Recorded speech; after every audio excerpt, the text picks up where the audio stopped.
En primer lugar, muchísimas gracias por la invitación a Marsa Producciones y también al Gobierno de Canarias y a la biblioteca. Pública ¿Cuál es? Vale, de Santa Cruz de esa Tenerife. es. Pues nada, muchísimas gracias por la invitación y muchísimas gracias por hacer esto posible, especialmente a las personas implicadas con las que hemos contactado y que, bueno, más bien que han contactado con nosotras y tal. Bueno, pues yo quería daros las gracias por todo el trabajo y la paciencia que habéis tenido que tener en mi caso, y incluido Ale. Y bueno, eso. Bueno, yo entonces aprovecho y ya te presento, aunque no creo que el nombre Rodrigo García Marina tenga que ser presentado ya. No es por alabanza, sino porque creo que eres una voz ya en la poesía española que tiene su potencia, ¿no? Yo aquí tengo Edad para que se lo compren y lo lean. No es mío, es de mi novio, pero voy a hacer como si lo fuese mío. Eh, Tiene una trayectoria ya, ha publicado, corrígeme si me equivoco en algo, ¿eh? Con toda la sinceridad, Vale, porque La caricia de las amapolas, que ganó el premio Saulo Torón, Áureu, sí. que ganó el primer premio Irreconciliable, que además creo que es un festival precisamente que conecta mucho con lo que vamos a tratar hoy. Mm.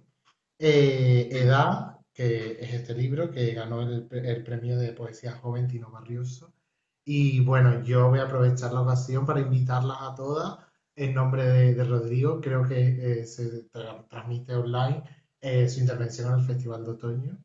Si no, corrígeme y no sé el día exacto, pero Sí, van a retransmitir un vídeo como una especie, bueno, es que ha sido súper complejo lo del Festival de Otoño. Creo que retransmiten un vídeo poema, sí, al final, pues un ahí montaje. estaremos viéndote a través de Oh, pantalla. muchísimas gracias.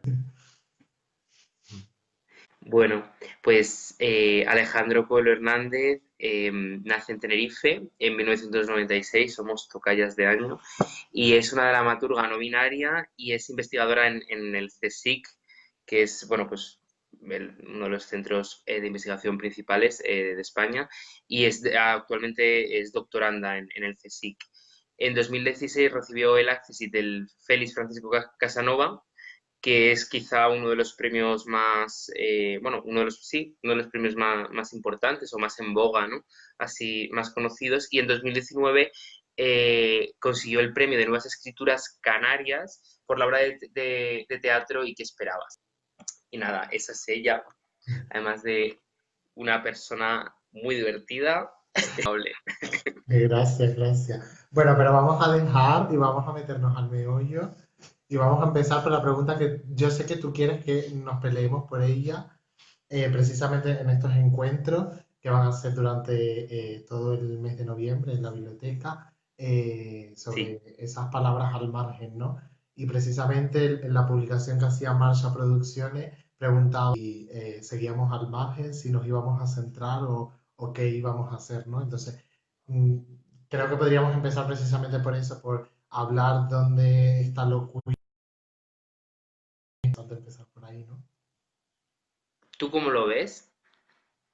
A ver, yo creo que lo queer, por definición, tiene que estar en el margen, por definición, pero creo mm, que hay, por ejemplo, yo venía pensando, ¿no? Desde que nos invitaron, se me ocurren ejemplos, sobre todo los que están vinculados directamente con la visibilización de las realidades queer para un público Sí. juvenil.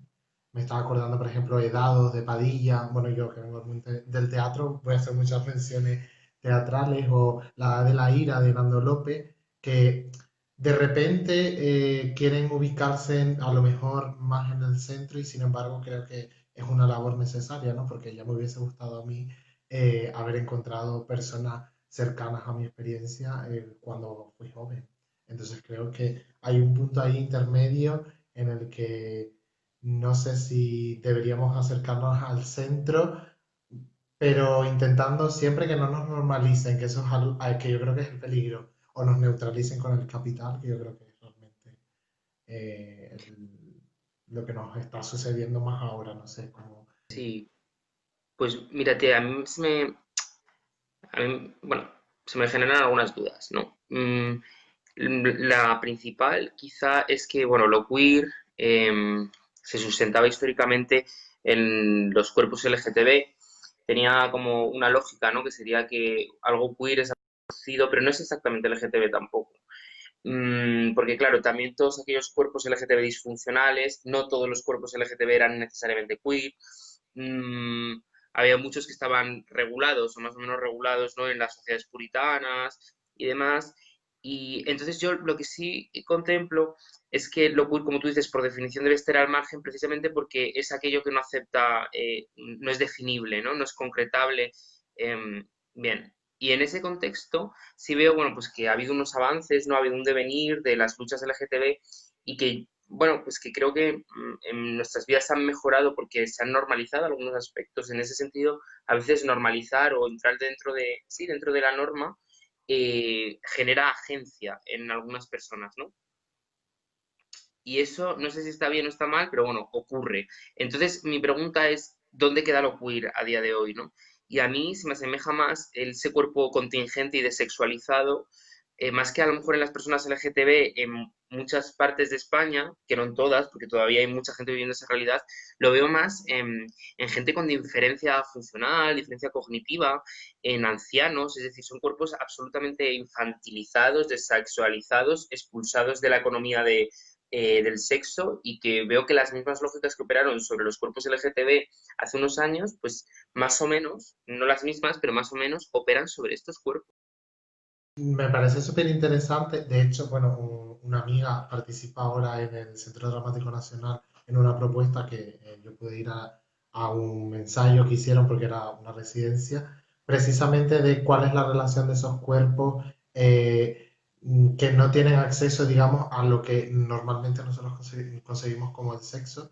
Creo, si no me equivoco, que la dramaturgia y la dirección es de María San Miguel. El título creo que es María Viajaremos a la Samia, Luna. Creo que sí, vale, lo voy a que es una apuntar. propuesta muy interesante porque precisamente plantea personas de todo tipo Mm, enfrentándose a los tabúes que desde nuestra mirada, ¿no? Pero de repente ellos son los que se expresan y son sus propios cuerpos los que invaden el escenario. Hombre, a mí me parece que precisamente desde mi punto de vista las artes escénicas facilitan ese lugar de viajar sobre esos cuerpos disidentes gracias a la materia que representa el cuerpo dentro del escenario, que creo mm. que es un arte que facilita mucho esa posibilidad de explorar, que es una Yo ahí estoy. referencia por sí, que me parece súper interesante. Escuchándote, no sé si, por ejemplo, también llevándolo a lo de colonial, si, por ejemplo, lo queer debería, por ejemplo, estar abrazado necesariamente también a lo de colonial, ¿no? Creo que también, creo que es necesario, ¿no? Por ejemplo, el trabajo que está haciendo en diferentes escalas cada una, pero Dani Curvelo o Sí, Andrea o también Aida explorando ese cuerpo periférico canario por traerlo un poco a la realidad de, en la que estamos, de repente cómo exploran la sexualidad, pero también lo periférico, no sé si tú lo ves también así como... sí, de hecho, es como muy curioso, ¿no? Porque también eso es como quien enuncia, ¿no? A lo mejor Andrea Abreu no sería aparentemente un cuerpo queer, ¿no? Podría pasar por un cuerpo totalmente normativo y sin embargo ella permite con toda su enunciación lo que tú señalabas, ¿no? Todo ese trabajo de colonial y esa sospecha que pone en la última novela también en cómo es la infancia de las mujeres en una área rural de Canarias y tal. O sea, genera esa agencia, ¿no? O lleva algo que está totalmente en un límite, es decir, que realmente esa juventud de esas mujeres no podría ser representado si no hay alguien que lo hace como ella, ¿no? Con esa valía, ¿no? Sí. Y Y además, la pregunta que respecto a lo que tiene... decías de la práctica escénica, dime. Continúa, continúa, que se me acaba de ocurrir una pregunta que te voy a lanzar después. Pues no, que lo que decías de la práctica escénica me parece como muy interesante porque precisamente la práctica escénica permite presentar una serie de cuerpos, sobre todo el tema de capacitismo y demás, sin moralizarlos y sin objetificar. O sea, las personas que nos hemos dedicado a las ciencias sociales o incluso a las ciencias de la salud con una perspectiva social, eh, necesitamos convertir los cuerpos en objetos de forma instrumental para poder sacar unos datos de ellos y después lo ideal sería tener una conciencia de clase, una conciencia de género para poder ayudar, ¿no? Pero claro, eso ejerce una limitación que está reificando momentáneamente pues unos cuerpos, ¿no? Y la práctica escénica es pues eso, o sea, es como supera la sociología, supera a la ciencia de la salud en esos sentidos porque sencillamente presenta algo y lo lleva, ¿no? No sé, es muy interesante. Sí, sí, o sea, yo creo que además es un espacio que yo creo que, bueno, ahora y históricamente siempre fue muy importante, ¿no? El escenario. Y creo que hay muchísimas batallas luchadas con lo que representa el hecho de poder ser representada, ¿no? Porque, por ejemplo, el espacio público que es el escenario fue muy difícil de conquistar. Por ejemplo, solo ya el hecho de hablar de las mujeres, ya no precisamente como actrices, que es lo único que se les permitió, sino desde otros papeles. Entonces, que me parece que es interesante también como un espacio mmm, de encuentro necesariamente entre los cuerpos, pero también de lucha por el espacio, que yo creo que no se puede olvidar, ¿no? Y cómo se representa ahí lo queer. Y después, claro, depende de cómo lo afrontes. Yo recomiendo muchísimo a Manuel Liñán, que es un bailador que, bueno, se ha aventurado a esa exploración desde su propia experiencia con otros cuerpos también, de lo que representa ser bailador y toda esa tradición flamenca tan constreñida con la que lucha y de la que se reapropia para representar un cuerpo, bueno, yo intuyo que no binario, pero no me queda claro porque yo soy poco biografista, pero con lo que veo en escena me quedo, ¿no? Entonces creo que de repente es muy interesante esas propuestas de conquistar el escenario con otros cuerpos, ¿no? Sí. Corrígeme si me equivoco, es Fernando López también un bailador de Sí, flamenco que está trabajando cosas queer. Vale. sí, Es el que Fernando has dicho, es que no escribió lo he oído bien. la historia queer del flamenco. Sí, Sí, sí. sí. Además hace trabajo, yo el trabajo que conocí porque, bueno, como me dedico a la danza, lo trajimos en una ocasión a un seminario y él trabajaba ese reenactment de Antonia Mercé, que es una bailarina española, de danza española, y como de repente su cuerpo empezaba a viajar entre las limitaciones.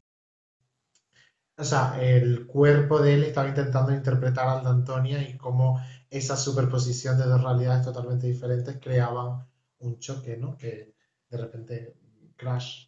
Que de ahí viene la pregunta que me gustaría hacerte, que creo que vas a tener una respuesta rápida.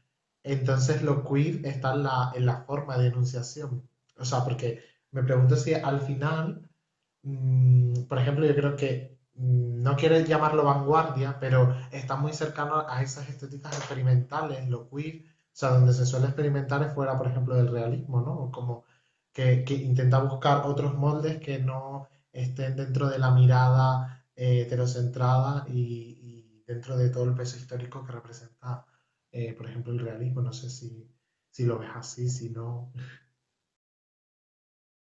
Pues fíjate, no tengo una opinión muy formada. Antes que nada, que está preguntando Sara Esther que sobre qué estamos hablando sobre hola Sara Esther, estamos hablando sobre lo queer y sobre el margen, sobre todo desde las prácticas artísticas, ¿no? Si se puede decir.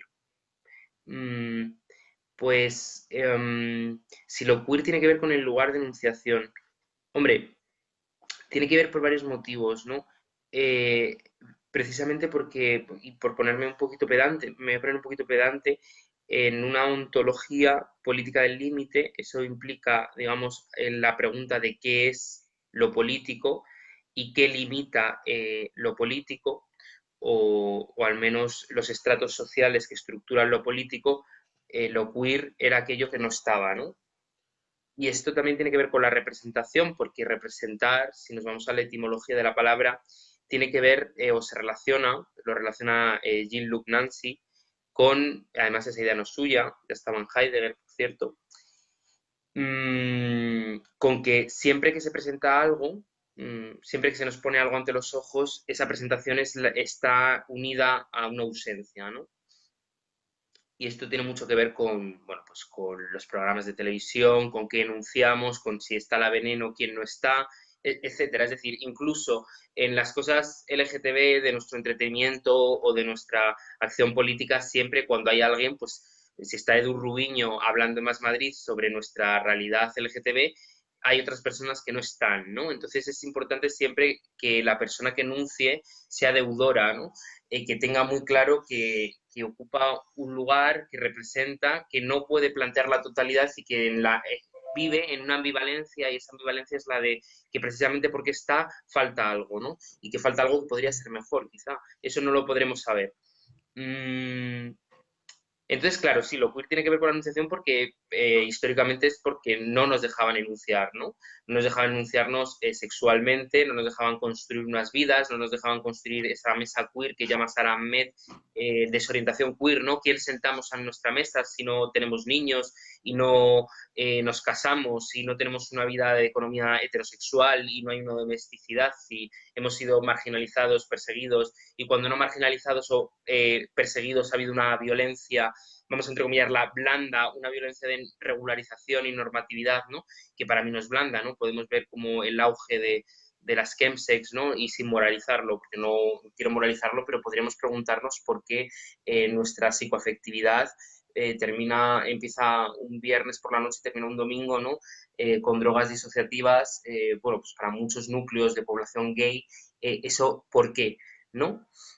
Porque tenemos un derecho a construir una biografía. Entonces eso sí tiene que ver con la enunciación y para mí sí tiene esa relación. No sé si lo he explicado, a lo mejor me he liado, perdón. No sé cómo lo ves tú. No, no, me parece súper interesante. Sí. A ver, yo creo que sí que, o sea, el lugar desde el que escribe yo creo que es fundamental, ¿no? Porque si no hay, muchas veces hay personas que se definen como personas LGTBI y lo son, nadie lo duda, pero hay un blanqueamiento en la escritura, ¿no? Hay Sí, una normativización y yo creo que es interesante. A ver, nosotras no vamos a ser ahora quienes digamos que es queer o no, porque sería súper antiqueer. Pero creo que es interesante el hecho de sí debatirlo, ¿no? De debatirlo sin entrar en...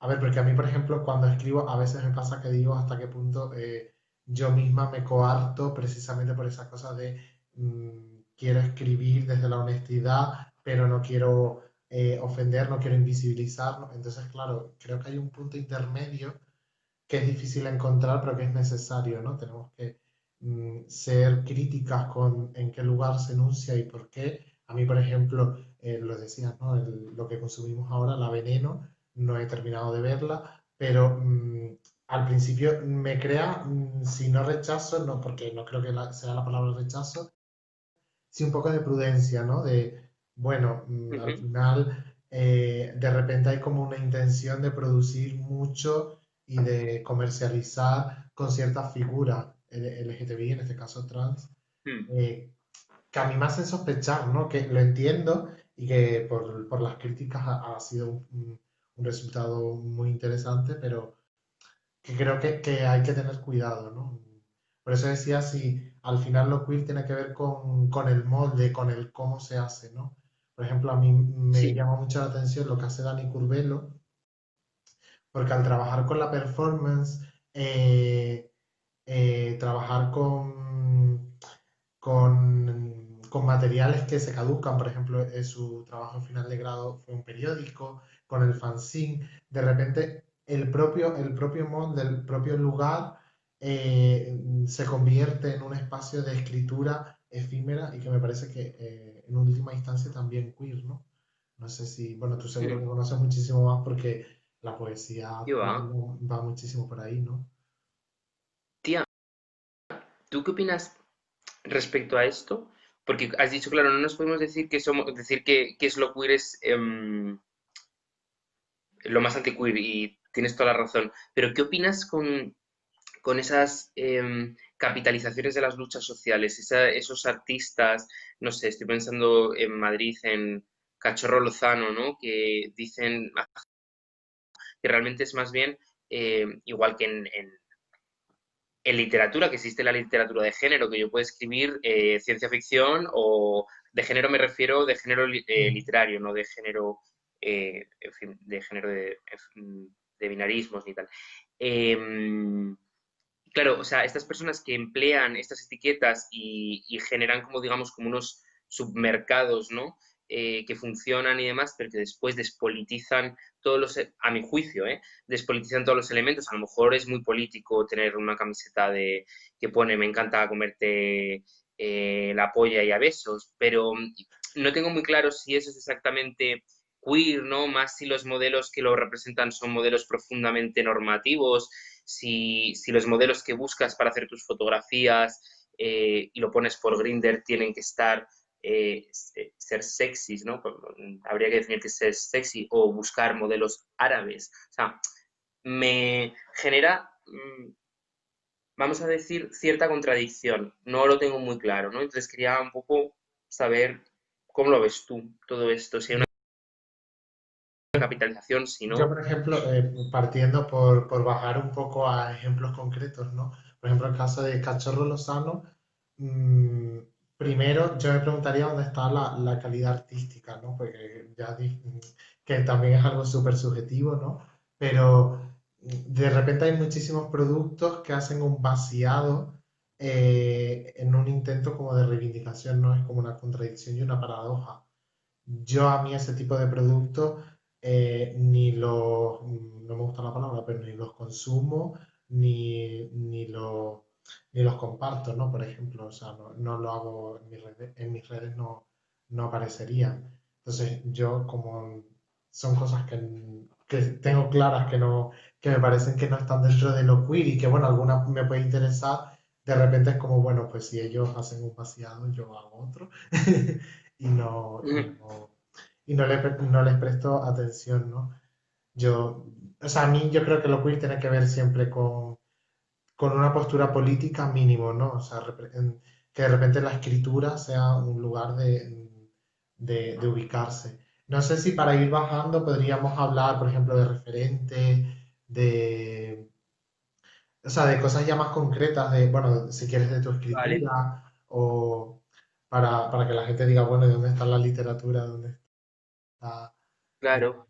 A mí, por ejemplo, me interesó mucho todo lo que fue el frente homosexual en Argentina, Néstor Perlonguer, Puig, y un poco autores actuales que han retomado algunos de esos aspectos en Argentina, como eh, Mariano Blatt, que ahora por cierto vive en España, está en Madrid, porque es editor también, además de poeta, y acaba de reabrir, pues, Mariano en Ríos, se llama la editorial, ha abierto aquí para España, y lo cual es muy interesante porque va a haber quizá mucha literatura latinoamericana que habíamos perdido, ¿no? Y va a estar reabierta, ¿no? Para nosotras y sobre todo, pues eso, de subjetivación homosexual, de subjetivación trans y cosas que yo creo que son interesantes. Y eso fue como una de las cosas así, digamos, que tengan que ver con lo queer que más me han marcado, ¿no? Sobre todo para mí Néstor Perlonguer fue fundamental su obra. ¿Y a ti? Me están comentando que si puedes subir un pelín el enfoque que se te ve hasta las cejas.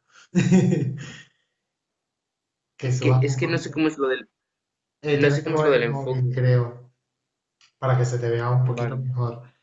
A mí, no lo sé, yo, por ejemplo, traje un librito porque creo que, como hablaba al principio, y creo que es algo por lo que también querían hablarnos desde Marsha, esta idea de los referentes, pero también la representación. A mí, una persona que independientemente de si me gusta más o menos su poesía, porque a mí me gusta mucho la extravagancia, local y demás, es por ejemplo Ángelo Néstore, que creo que hace un trabajo interesante y que ya desde un punto de vista personal, su figura, o sea, para mí me sirve como encontrar gente que esté creando lo mismo que yo, que creo que es importante el hecho de saber quiénes son tus compañeras, quienes pueden ser tus aliadas, aunque no sean conocidas, ¿no? Pero de repente como un Uy, apoyo también de escritura, porque además la realidad no binaria es mucho más desconocida y más invisibilizada.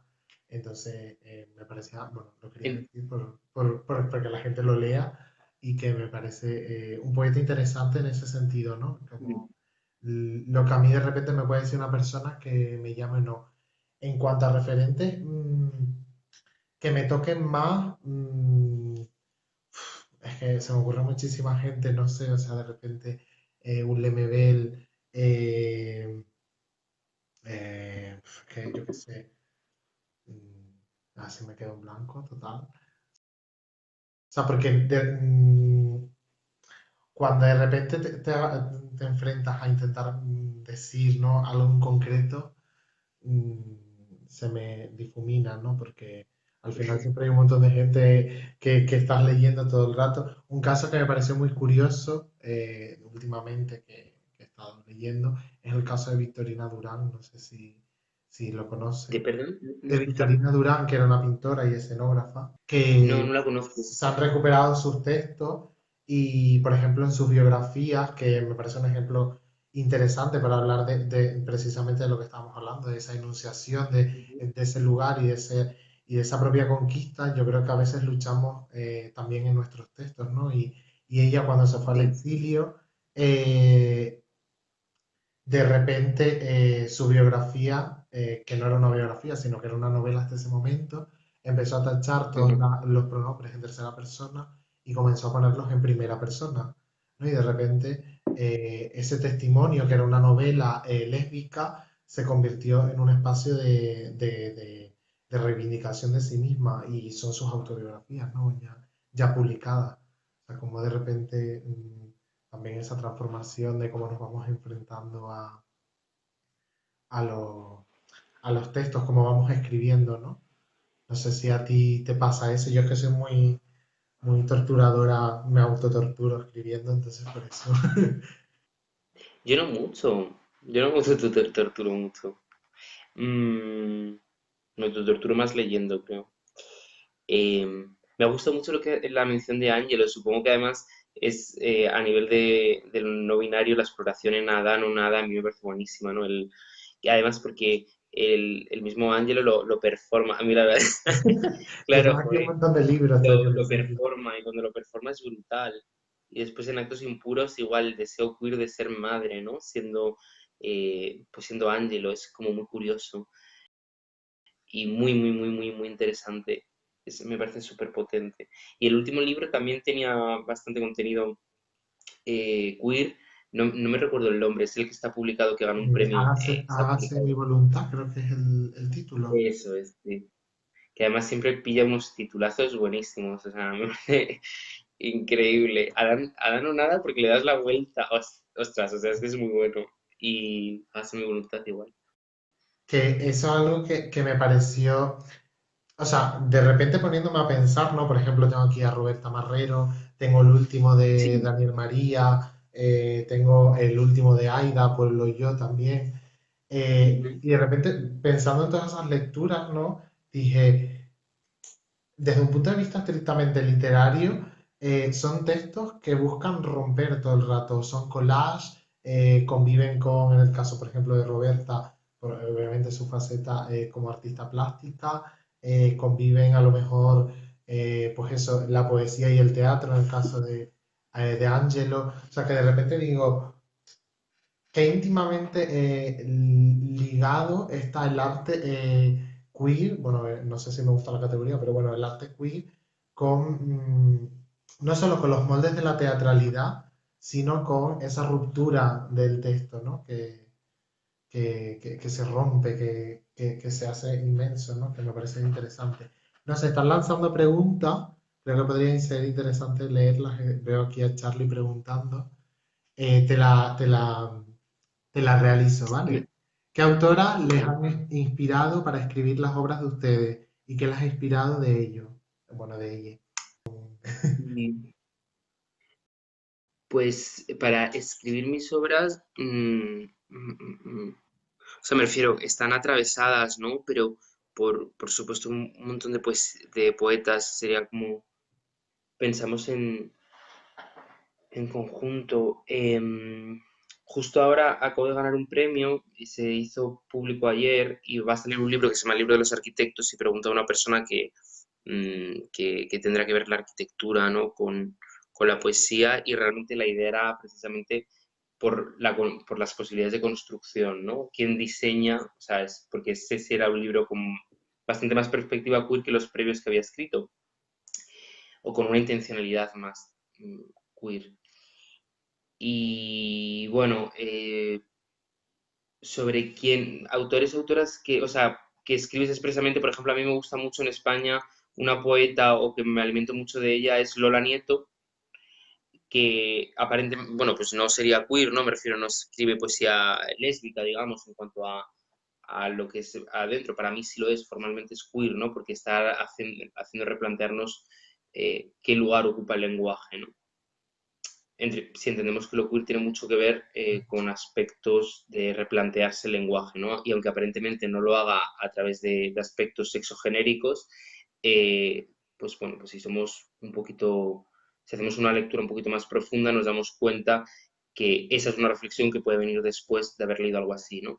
Y me interesa mucho también Sara Torres, el trato del deseo lésbico de Sara Torres en su obra que es constante y sobre todo con el de esa ausencia, ¿no? Es como un deseo que pretende materializar, pretende ocupar todo aquello que no está dado. Y me parece como que tiene bastante que ver, ¿no? Con algunas ideas que plasme en Aulus, sobre todo deslocalizar, porque Sara trabaja esas deslocalizaciones, ¿no? Bueno, me parece ¿Y interesantísimo. tú? Tomamos nota. Bueno, yo, a ver, yo solo he publicado y que esperaba, que bueno, salió hace muy poco, a mitad de septiembre más o menos. Eh, y claro, siempre son más los textos guardados que los publicados. Personas que me interesan ahora y que me inspiran muchísimo actualmente, yo que vengo del mundo del teatro, pues la mayoría van a ser obviamente dramaturgas. Por ejemplo, María Velasco hace un trabajo interesantísimo, ya no solo rozando la performance, sino precisamente con todo lo que estás comentando, ¿no? Ella habla de que su escritura es transgenérica y en cierta medida lo hace por ese juego con lo trans, pero sobre todo por la idea de Gerard Genet, ¿no? De la mezcla de lugares desde los que se enuncia, de cómo se enuncian, ¿no? Y me interesa muchísimo porque siempre está planteándose cómo se dicen las cosas, ¿no? Y que me parece muy interesante. Y otros autores, por ejemplo, son Rojano, Antonio Rojano o José Padilla, pero si bajase más a la obra en concreto, de hecho es una obra que yo siempre digo que, aparte de ser reescritora, porque reescribo más que escribo, soy una ladrona, no tengo pudor a decirlo, y está, o sea, bebe muchísimo de Esperanza Godot, de hecho el título evoca directamente a la obra de Samuel Beckett, que precisamente esa pareja en la que supuestamente se inspiró Beckett era una pareja de homosexuales, que bueno, para mí eso me da igual. Y después dos autores que sí que su escritura es bastante queer y además ellos eran queer, son un escritor cubano que me parece fantástico y que hace muy poco, en 2016, creo que se reeditó parte de su teatro por primera vez en España. Y Jean Genet, ¿no? Hace poco fui a ver Las Criadas, precisamente que es el texto con el que ¿Te más gustó?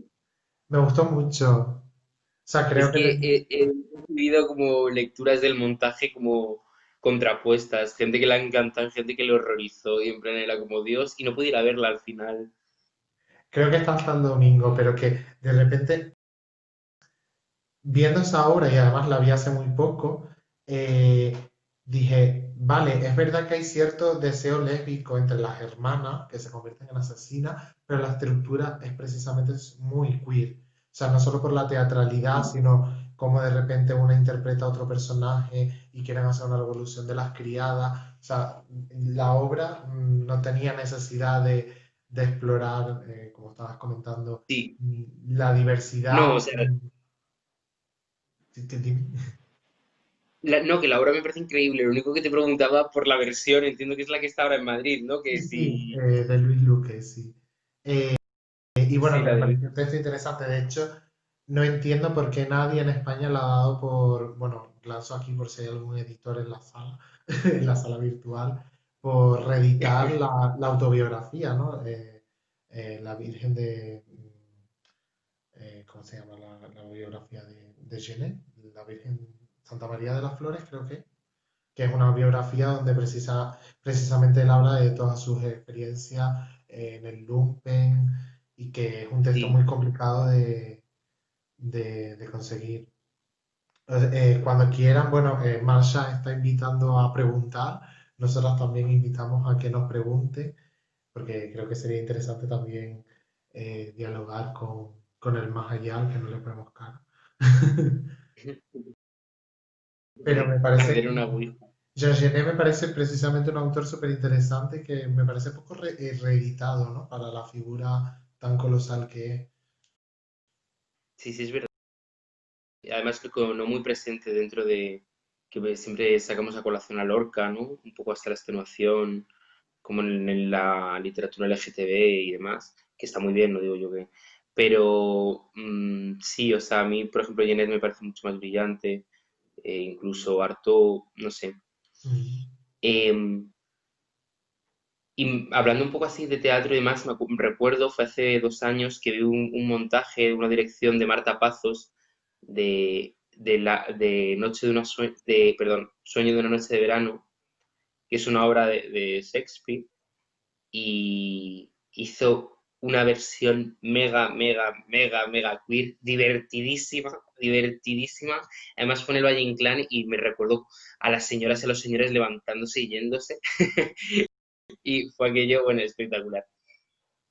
Si de repente, o sea, la gente rechaza muchísimo, ¿no? O sea, que creo que es algo Sí, interesante, ¿no? No hay gente que soporte este tipo de estéticas, pero porque yo creo que no las llamaría provocadoras, sino precisamente porque rompen con un lector o con un espectador burgués directamente. No tiene, o sea, no están apelando a ese público ni lo pretenden. Que creo y las consideran insoportables, por eso se levantan, no pueden soportarlo. que me parece, me Es que es verdad. encantaría estar dentro de esas personas, ¿no? Para ver qué es qué experiencia. Jesús, que por cierto te saludo, querido, eh, pregunta, ¿qué obra consideráis como esencial para comprender lo queer para las personas que no somos expertos en el tema? Wow, pitch. Pregunta heavy. Obra teórica o... Bueno, podemos recomendar una teórica y una obra Vale, literaria por recomendar, ¿no? vale. Pues mira, a mí se me ocurre, y no es curiosamente como una de las obras queer y demás, pero se me ocurre como muy importante el manifiesto Cyborg. De hecho, no se debería ser considerado como queer, pero me parece como muy importante porque se sientan las bases fundamentales de una materialidad que permiten, primero, una interconexión entre cuerpos, una mutación del cuerpo y que eso tenga un plano político importantísimo, ¿no? Sin necesidad de ser una memoria LGTB y por lo tanto puede escapar y puede hacer que lo queer realmente sirva para más gente, que genere unas alianzas mayores, que eso está leído por muchas más autoras y demás. Pero bueno, ¿y a ti qué se te ocurre? A mí, es que yo, bueno, yo soy súper poco teórica, o sea, sí leo, pero de repente se me olvidan todas las cosas, pero como siempre me gusta ir a casos concretos, de repente, yo creo que siempre no está mal recomendar que estamos hasta la saciedad, pero apreciado, creo que siempre es un punto de partida, quizás demasiado, que creo que es lo que quizás fallaría un poco, que una prosa a veces oscura, a veces no, pero que creo que es interesante siempre releerlo, ¿no? Me parece... Jesús se refería más al marco teórico, sí. Y yo creo que los cyborg, o sea, creo que es una de las vías necesarias para continuar hablando de lo queer. Y bueno, no sé si hay alguna pregunta más. Si no, creo que tenemos que ir cortando. Me están diciendo por aquí, me chiva. Vale. No sé si quieres También se me terminar ocurre, con alguna recomendación, Rodrigo, en plan dos o tres libros que te sí, parezcan no, literatura. se me ocurría por José Manuel otro libro, porque además me parece importante, más que recomendar libros que hablen sobre lo queer, sobre nuestra subjetividad, que creo que hay un montón, encontrar herramientas teóricas que no son aparentemente queer, pero que nos pueden servir muchísimo, ¿no? Y uno de ellos es Miranda Fricker, Injusticia Epistémica, que se está empezando a leer ahora en España.